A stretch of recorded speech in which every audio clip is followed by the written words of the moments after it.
Good morning, everyone, and welcome to Ohio EPA's Rules What You Need to Know presentation. My name is Alexis Andrews with the Division of Environmental and Financial Assistance here at Ohio EPA. I will be moderating this morning's presentation with this morning's presenter, Dan Sowery. We also have Tom Sicati, Miranda Garitano, and Bill Naratsky behind the scenes helping to answer submitted questions. With all of that fun information, I'm going to turn it over to today's presenter, Dan Sowery. Good morning, everyone, and kudos to all of you for waking up so early in the morning, and especially on a Friday, to hear about all of Ohio EPA's rules. So certainly I'm not going to be able to talk about every single one of Ohio EPA's rules, but I'm jumping way ahead. Let me get back here. But we're going to cover three major areas of compliance. We're going to talk about air regulations, water regulations, and including stormwater. And then I'm going to talk about three particular waste streams that I'm fairly certain every business out there generates. And then I'm also going to talk about resources that we have available for you. So let's start off our morning with a poll. So this poll is just to get an idea of what you do in your organization. So are you environmental health and safety? Are you facility operations? Maybe you're in management, or maybe you handle literally all of these things. In just a moment, you'll see our first poll question appear on your screen. Go ahead and take a moment to answer one of those just by clicking on the little box there. And then once we have the majority of people selecting their answers, we'll go ahead and share the result. All right. So kind of as expected, most of you are environmental health and safety folks. When you see 12% of you are like, hey, I handle everything. That's awesome. I definitely feel that way sometimes too. So the first thing we're going to start with is air pollution. And this is difficult because there's no real definitive list of every single thing out there, a process or equipment or a source that needs an air permit. And when we talk about, before we go too far into this, I want to explain these different terms. So when we say that something creates air pollution, we call it like an air pollution source or air contaminant source. And oftentimes in the permits, we refer to each one of those as an individual emission unit. So your air permit will cover each one of those sources or emission units.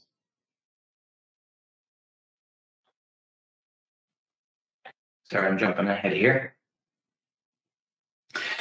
So what needs a permit? We use something called 4 rules of thumb. This is something you can use when you're looking through your facility to determine, geez, do I need an air permit for any one of these things? So do you have something that has a stack vent or a dust collector? Or are you using some kind of process that uses solvents, paints, inks, or adhesives? Are you burning some type of fuel, like in a boiler? Or are you using something or doing something that causes smoke, dust, or odors?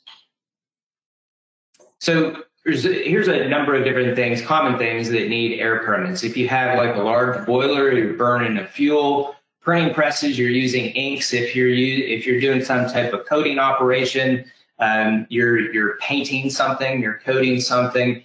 Dry cleaners, they have emissions that are coming off of those. Stone crushing, and including, so not just like sand and gravel yards, but also if you have like a gravel driveway, or you have, and I'm not talking about for your residents, I'm talking about for a business, or maybe you have like a gravel parking lot. Those are things that can create dust and can require an air permit. So does everything need an air permit?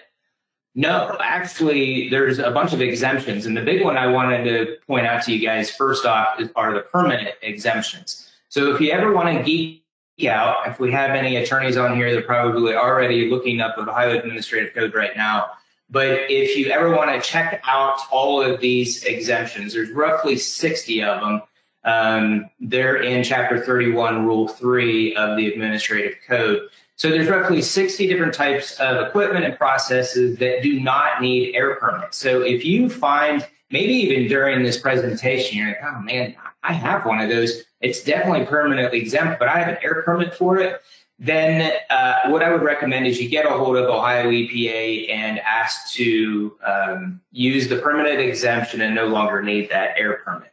But if you're going to be putting in some type of new piece of equipment or a process that is specifically exempt, permanently exempt in the regulations, you do not need to notify Ohio EPA. So here's some things that fall under the permanent exemption. So maybe you have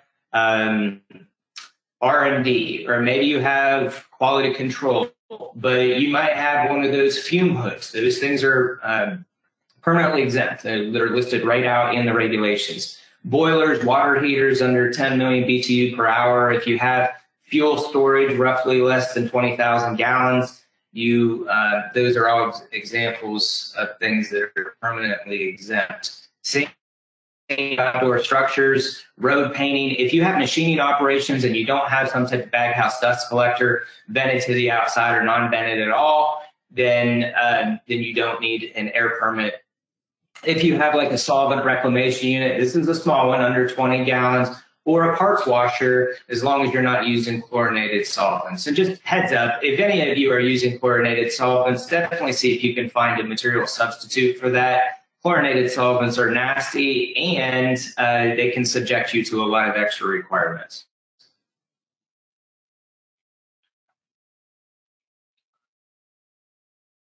All right, the next, though, if you have something that's not permanently exempt, it might actually fall under what's called a permit by rule.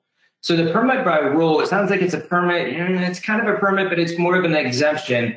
And you can see all the different types of processes or equipment that you could qualify for under a permit by rule exemption. So the nice thing is you do fill out one piece of paper. It's pretty simple, name and address, ask you a couple questions, sign it, date it. When you put it into the mail, there's no fees or anything. There's no waiting. When you put it into the mail and it's postmarked on its way to Ohio EPA, you are automatically covered under that permit by rule.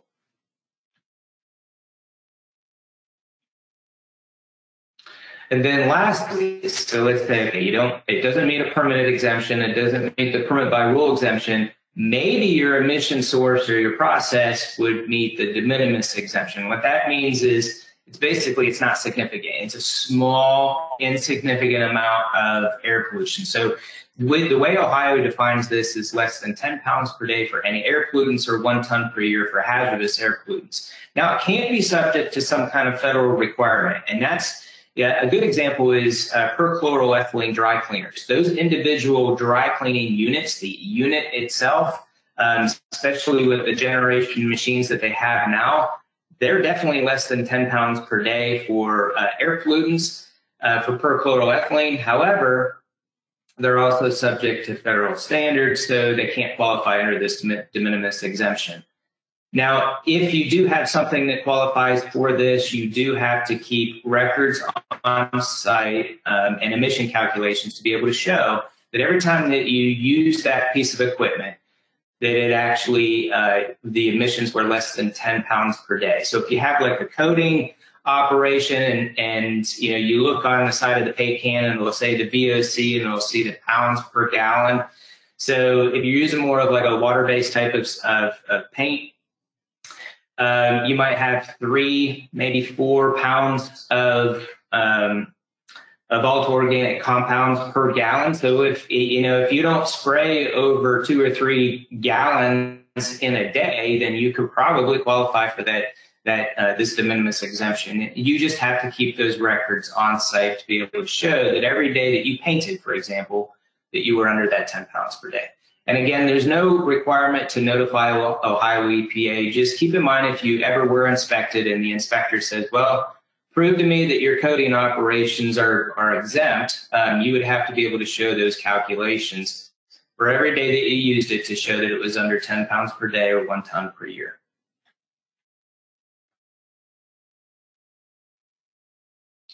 All right, there are different types of air permits. So let's say, you don't meet any of those three different exemptions.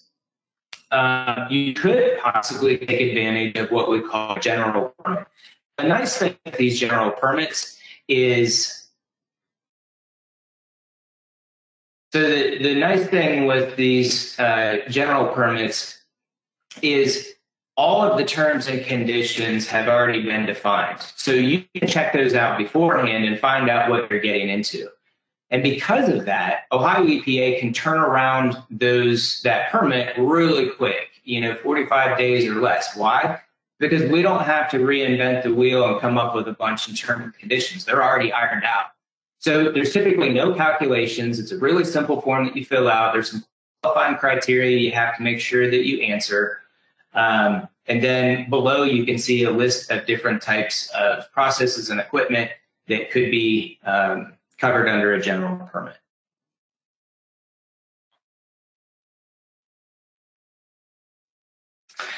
Then if that does not apply, then you would need to get a permit to install and operate. So this is the actual an actual real air permit, if you will. A couple of things I want to point out here. Ohio EPA has 1 to 6 months. Well, we have 6 months maximum once we have a completed application to get that permit back to you. So we have 180 days according to the regulations. But we oftentimes get our air permit back to you long before that. It just depends on the complexity. There's a one-time installation fee for your air permit when you submit your application. It's usually $200, but it can be more than that based on the type of process. And it allows 18 months to start construction. So this kind of goes back to the first bullet point. For most pieces of equipment, you might be able to install them. However, you can't hook them up to power or start operating until you actually have that permit back from Ohio EPA. Some types of processes, however, depending on the complexity, have limits to even being able to even build the building, let alone hook up the process to power. So the point I want to make here is make sure, if you know that you are going to be installing some piece of equipment that's going to trigger an air permit and need a full-blown permit to install and operate, get with Ohio EPA early on and have what we call a pre-application meeting. And I'll tell you about some resources at the end, but we have a group of people that can definitely help you walk through this process and put you in contact with permit writers in the Division of Air Pollution Control to make sure that you don't end up with any surprises, and we make sure that we can get the air permit back to you so you can start your operation and nothing is hindering that.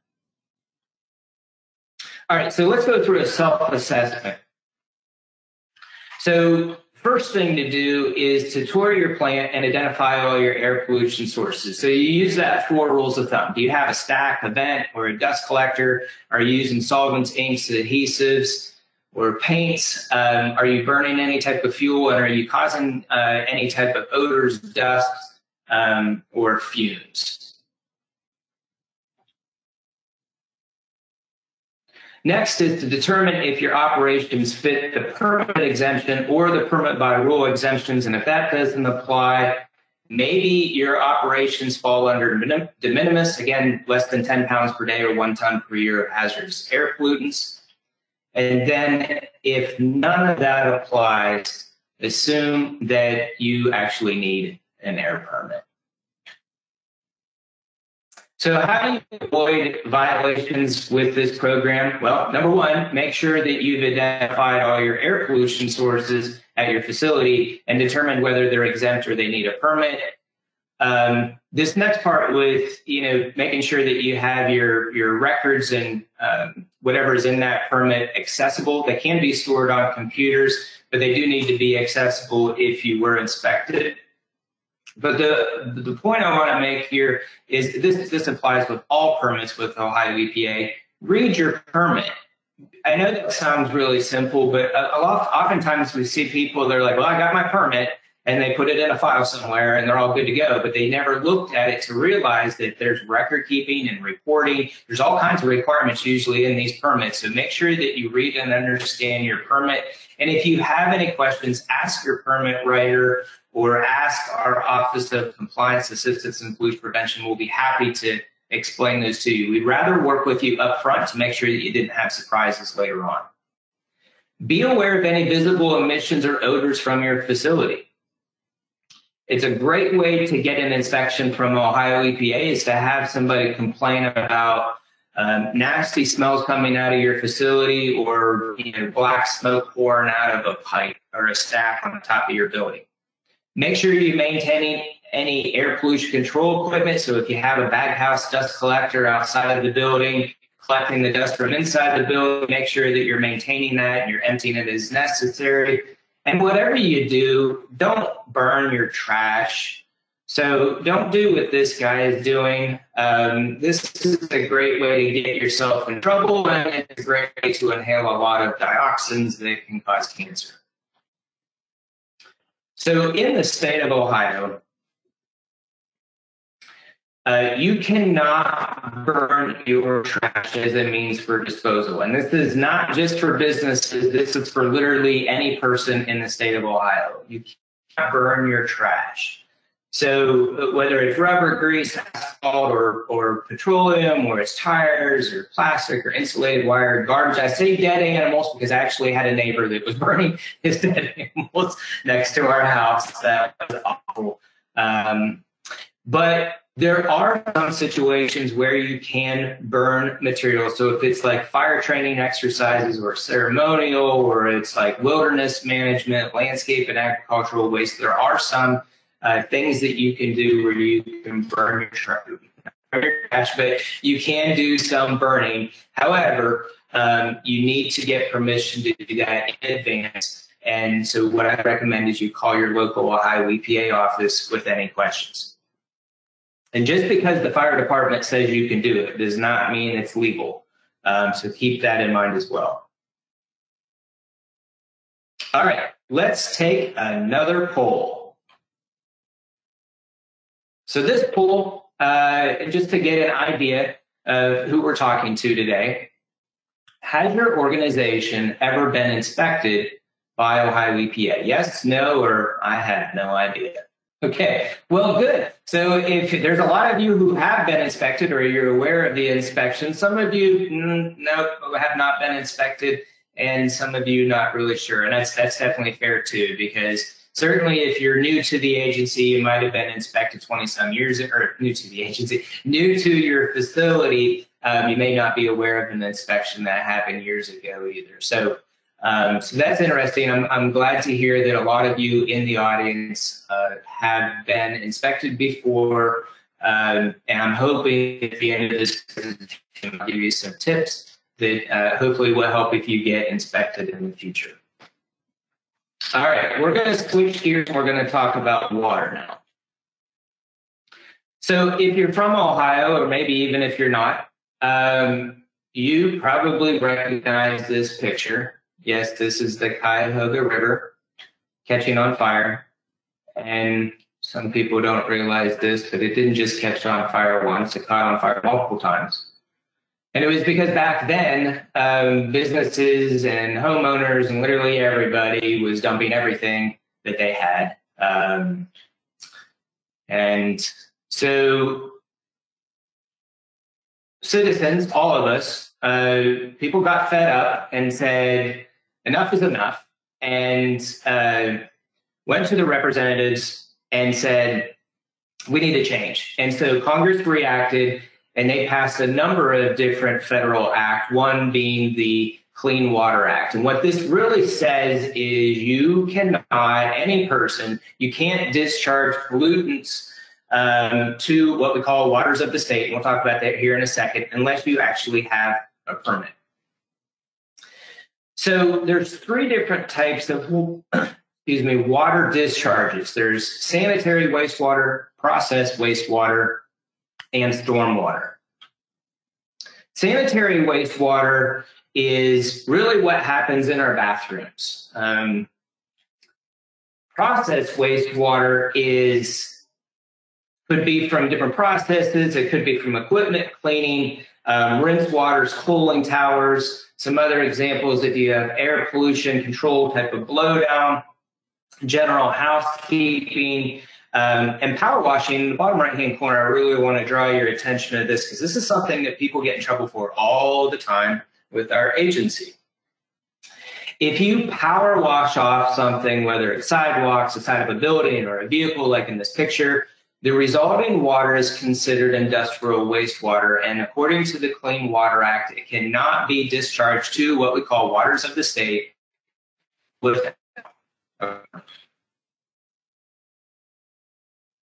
Now, stormwater is what it sounds like, and that's why I put this picture up here. And certainly, this time of year and this, as we get, I want to think it's spring, I guess. The birds are chirping, and I'm more than ready for spring.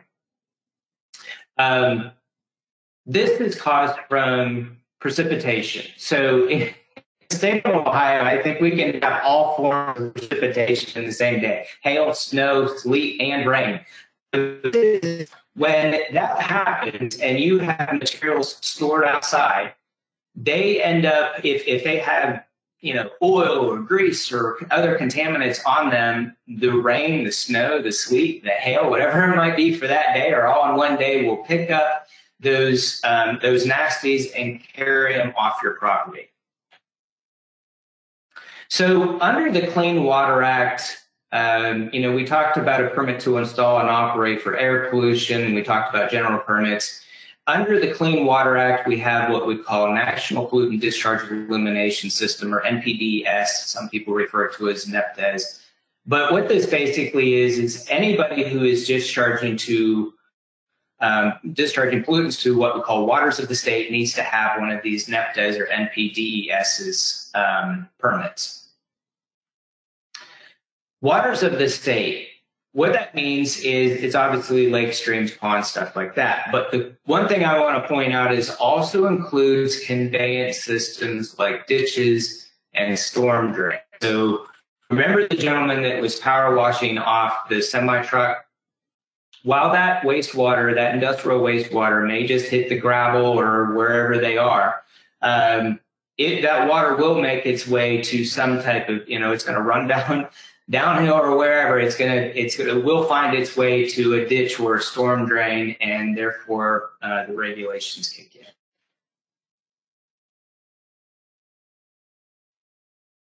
So some questions to ask yourself: are you generating any liquid waste or processed wastewaters? And if these are discharged from your site, regardless where they're going, you're going to need an NPDES permit. Now, if you're connected to your local wastewater treatment plant, so if you're in a city area versus out in the country somewhere, you're going to need permission from the wastewater treatment plant to discharge, and an indirect discharge permit from them or Ohio EPA's Division of Surface Water. And this really depends on whether or not that particular wastewater treatment plant has authorization to carry out these regulations. And if you don't know, the Division of Surface Water has all of these listed on their webpage. Another option is to contact your wastewater treatment plant and say, who is regulating me here? And you can always reach out to us, and we're more than happy to help you answer that question too. So some other questions to ask yourself. So regardless if you have like an on-site wastewater treatment plant yourself, if you're out in the country somewhere, or you're connected to the city sewer, more than likely you're going to have to treat that wastewater before it's discharged to that wastewater treatment plant. So that could be to adjust the pH, so it's not really your basic. Working out the pipes. It could be removing solids like metals or other types of contaminants in there. Basically,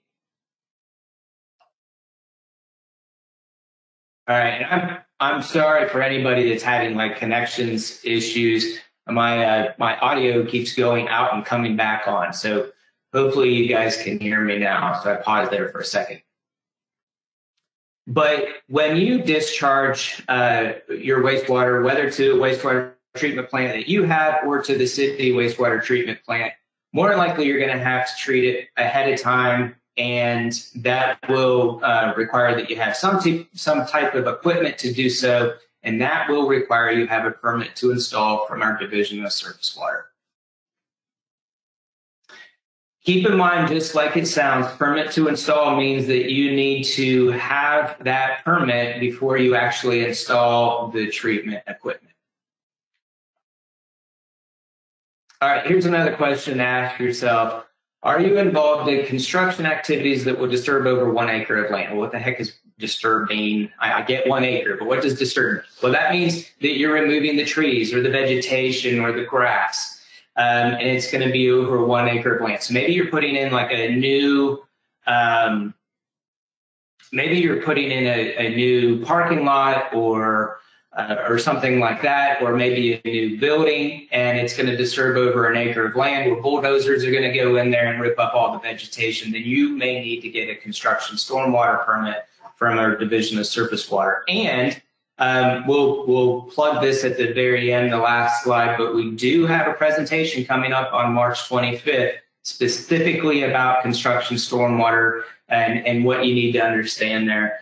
It's springtime, and a lot of folks are starting their construction activities now, or at least I want to say it's springtime. I guess it's not officially spring, but I feel like it should be. So while you might not think that this is a big deal, it's just sediment, right? It's just muddy water. Well, actually, it can cause serious harm to our streams, our rivers, and our lakes. And all of you have seen best management practices driving up and down the interstate. When they're doing work on the interstate, you will see that they put up this black silt fencing. And it's just this fabric type of fence that it maybe stands 2 or 3 foot tall, attached to pieces of 2x4s that are lodged into the ground. And that the whole idea is to reduce the sediment running off of that site while it doesn't have any vegetation. There is a local impact of that erosion, of all of that sediment coming off, and it's actually a big deal, especially when you look at the global impact of all of the sediment running off of our properties. All right, some other questions to ask yourself, and this is going along with stormwater again, but this is industrial stormwater. So this is a different type of the stormwater regulations. So if you're a manufacturer of anything, basically, or you're a recycling operation, maybe you have like a construction, demolition, recycling, or maybe you're a scrapyard, maybe you're an automotive scrapyard. If you're a recycler, or you have a fleet of vehicles and that's your primary means of business, then you may need an industrial general stormwater permit. And you'll see I have general permit in there, just like the Division of Air Pollution Control, our Division of Surface Water have general permits as well, and this is one of them. So just like the general permit under the air program, this general permit has all the terms and conditions already written out for you, so you can look at it in advance and find out what you're getting into. But if you're any one of these facilities, and it's really based off your standard industrial classification code, and if you're not familiar with your standard industrial classification code, you may have the North American Industrial Classification System, or the NAICS code, NAICS. You can determine what your SIC code is. Just go to any search engine and type in SIC or NAICS to SIC, and it will tell you what the equivalent of your standard industrial classification code is. But that's going to determine whether or not you're subject to the industrial general stormwater requirements. Now, here's the trick. If you can find a way, and obviously the facility, which looks like some kind of salvage yard, scrap metal yard in the picture, I don't see how they could possibly, at least the way things are currently organized, if you can find a way to put all of your stuff under roof so it's not exposed to rain, snow, sleet, hail, you can apply for no exposure, and you complete you certify no exposure through a form that you send into Ohio EPA, and then you can avoid this permit entirely. So that's the name of the game. If you can figure out how to do that, store your materials inside or under a roof, cover up your roll-off containers, your dumpsters, then you could potentially get out of this permit. All right, another question to ask yourself, if you live out in the country somewhere and your sewage, again, think about the kitty cat on the toilet. And that's why I put that picture on there. I think all of you are, oh, yeah, I remember that.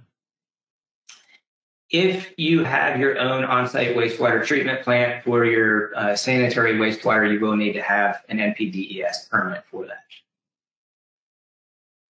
So switching gears, we're talking about drinking water here. So if you're connected to the city drinking water source, then you're fine. But like myself, for instance, my family, we live out in the middle of nowhere. We have our own well for our drinking water and for whatever else we want it for, I guess. But we are considered a private water system. You see the definition at the very bottom. So 25 or more people have access to water any 60 days of the year. And if you're, at least for me anyway, I work for Ohio EPA, so I don't have any friends, right? So I don't have 25 or more people coming over to my place 60 days a year. So I definitely qualify as a private water system, and all I do is I work through my local apartment. But if you're a restaurant and you're out in the country and you have your own well, more than likely 25 or more people will come in contact with that water from your well any 60 days of the year, and then you're going to be considered a public water system. And when I say come in contact with that water, it's not just for drinking. It could be for hand washing, food preparation. It could be for washing the dishes. Anything where that water is going to come in contact with people. Some common wastewater violations. Obviously, if you're you don't have a permit and you're discharging nasty wastewater out there, or you're discharging wastewater into some kind of unit that's not allowed. Remember I said if you're discharging your wastewater, and you more than likely will have to treat it ahead of time, you want to make sure that you have a permit to install before you put in that treatment equipment. And, whether it's construction stormwater or industrial general stormwater, make sure that you have coverage before you start those activities. Some other common wastewater violations: not doing periodic sample results. Just like I said with air pollution, when you have a permit, make sure you read it, because there's all kinds of requirements that you're going to have to deal with, whether it's record keeping or reporting, or in this case, could be sampling and reporting those results. If you ever exceed your results or your permit limitations for your NPDES, you have to notify when you do so. If you're taking any type of samples, make sure you're doing it the proper way, and make sure that you keep all of your equipment up to date and calibrated and maintained. All right, poll time. This is the last poll for this session anyway. So this poll is just to get an idea of how big of businesses we have in, or any organizations that we have in here. Are you between 0 and 10? Are you 11 to 50? Are you 51 to 100? Or do you have over 100 employees? Wow. Yeah. And this is what I usually see is most of the businesses that are interacting with Ohio EPA are the larger businesses, just because of the nature of their operation. So it's no surprise that the majority of you are over 100 employees, with the rest of you making up the other difference. All right, last thing we're going to cover this morning, and then we'll get into questions, Q&A part, is waste. So what I really want to focus on is hazardous waste. And you might be thinking to yourself, I don't generate any hazardous waste. I'm a small business. I'm that first category, 0 to 10. We don't hazardous waste. Well, I might shock you here, but I guarantee you do generate hazardous waste. And I'm going to 3 waste streams that I think just about every business generates in some way, shape, or form. But before we get into that, I wanted to talk to you about the concept of this cradle to grave. So remember, the Cuyahoga River catching on fire, and people said, I've had enough, and Congress passed a bunch of federal acts. One of them was also the Resource Conservation and Recovery Act, and we love our acronyms, so we call that RCRA, R-C-R-A. But it has this concept of cradle to grave. So you are the generator. I think of the generator as something that generates power in power outage, but the feds refer to you as somebody who generates hazardous waste as a generator. So you generate hazardous waste, you have a hazardous waste transporter come and pick that up, and ultimately it needs to be disposed and properly treated and managed or recycled at a treatment, storage, and disposal facility. And those are the folks who actually have hazardous waste permits. There's no hazardous waste permit for a generator or for a transporter. But the point of the cradle to grave is you are responsible for that waste from the time you generate it until it's finally disposed or managed. So it's important that you understand this, and we're gonna hit it a few times in the last few slides, but you as a business, you need an organization. This applies to everybody except for residents. We're all citizens as well. We're all residents. There is a specific exemption in the regulations that carves out homeowners from having to deal with these hazardous waste requirements. But for everybody else, if you're not a single family residence, then you are subject to this. You have to determine if your waste is considered hazardous, and if it is, you either have the option to recycle it, possibly, or if you can't, then store it and have it picked up by a hazardous waste transporter. But the point I want to get across here is this is a very common violation that Ohio EPA's hazardous waste inspectors see. And this slide here, you're going to see this a few times, so I really want to make this point clear. Don't throw hazardous waste into your trash unless you actually have a way to demonstrate. And I mean, like, you have some kind of documentation, whether it's your own knowledge of the material and how it was generated and what's in it, or it's in a little data, or it's information from the manufacturer. You have to have some kind of proof that it's not a hazardous. So when I said that I'm willing to bet all of you are hazardous waste generators in some way, shape, or form, it's because of these three different waste streams, which I would find it very, very surprising that there's a business out there that doesn't have a light over their head and doesn't use some piece of electronic with some kind of associated batteries. So let's start with electronics. And check out this picture. This is like a flash back in the day. I think that thing in the very bottom center is like a VHS player. It's awesome. I haven't seen one of those in a while. And check out those monitors and TVs. Those are typically not what you see these days. They're usually all flat screen. But University of Florida years ago, they did a study and they ground up a bunch of electronics, and they found that they were definitely considered hazardous, typically for heavy metals, typically for lead. The other thing is that electronics are easily recycled. There's a lot of components in there that can be reused over and over and over again. And again, it's the Resource Conservation and Recovery Act. The idea here is to try to promote recycling when possible. So my recommendation is your electronics, whatever you do, don't throw them into the trash, because then you're going to have to prove, if an inspector finds that, you're going to have to somehow prove that's not a hazardous waste, and that's going to be a pretty difficult feat. So what I recommend is sending them off to a recycler. There are a bazillion different recycling locations for electronics. There's a link there that you can use to find recyclers. Also, you can also find, we're all citizens, we're all residents, we're all homeowners as well. There's drop-off locations for residents as well. So again, I don't recommend throwing these into the trash. And if you're going to, like I said, you're going to have documentation to somehow show that those aren't hazardous, and that would be a difficult thing to do.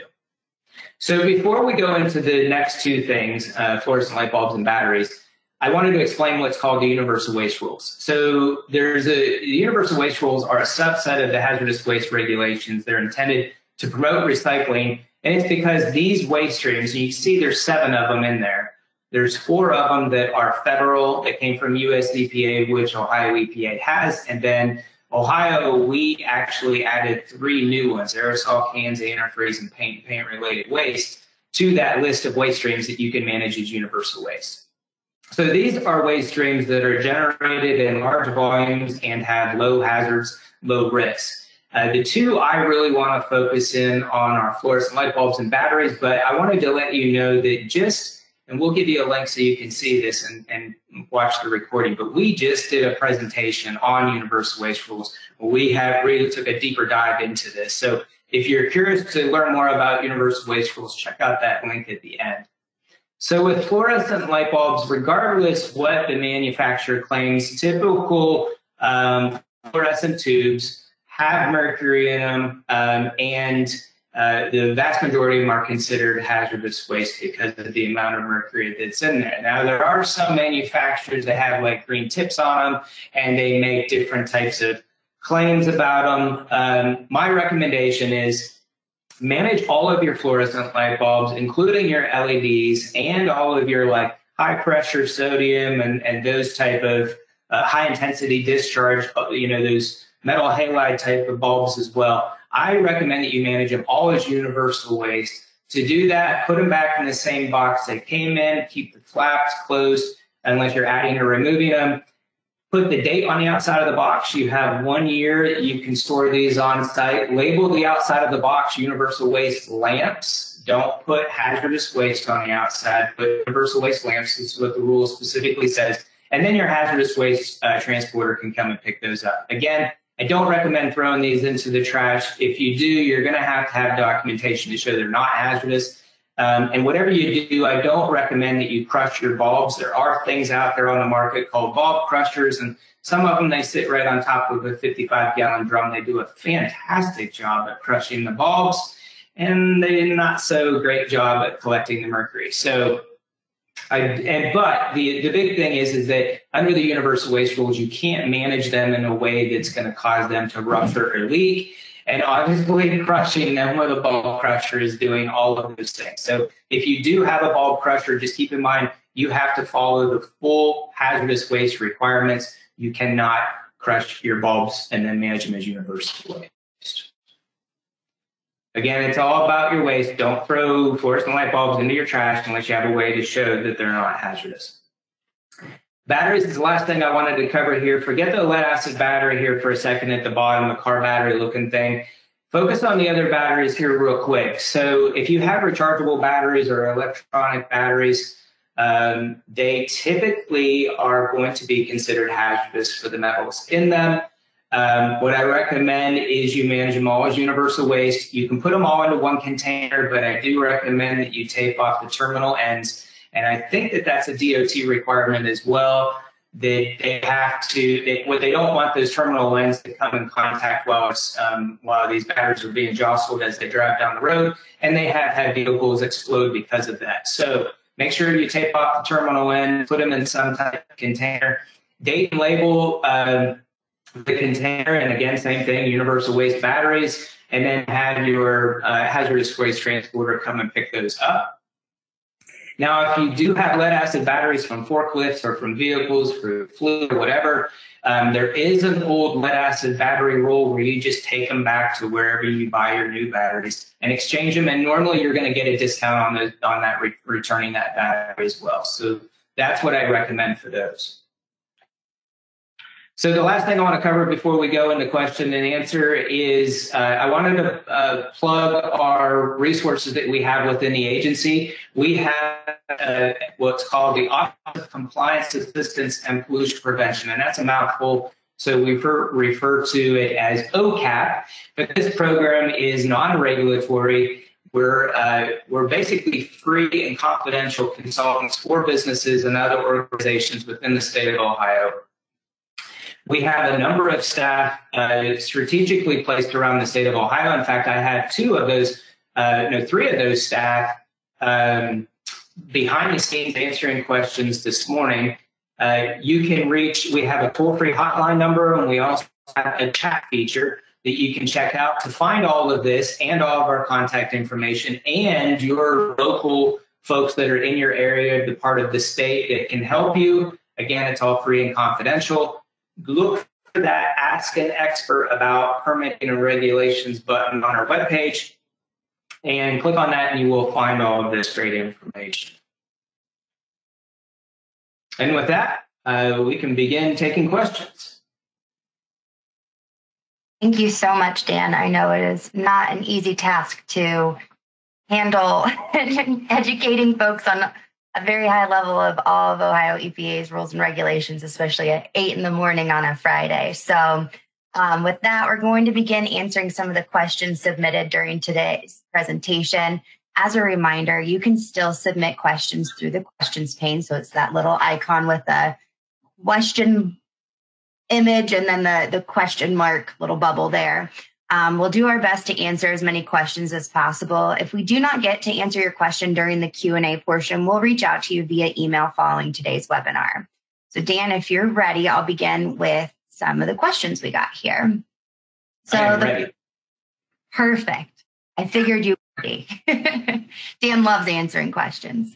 So the first one that we got in is, what happens if a company now just realized they've been operating a piece of equipment that needs an air permit? Will they get in trouble?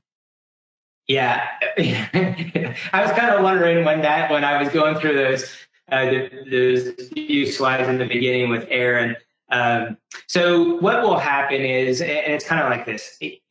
There's a lot of complexity to these regulations, and trying to navigate through it is not the easiest thing to do. And I'll be the first one to admit that. So my recommendation is, if you do have a piece of equipment that, I'm like, oh crap, it is subject to air permitting and I don't have an air permit, go ahead and submit the application. What the agency typically does is they double the installation fee I was telling you about that goes along with those applications. So if it's normally $200, they're going to double that and it's $400. The important thing is that you do get the permit as soon as possible and get yourself into compliance so you don't end up with any issues in the future. Awesome. So along the same lines of air permitting, a question that we got a couple of times is de minimis for the whole plant or for each permitted point or emission source? Oh, that's a good one. So de minimis is actually for the individual emission unit, not for the entire facility.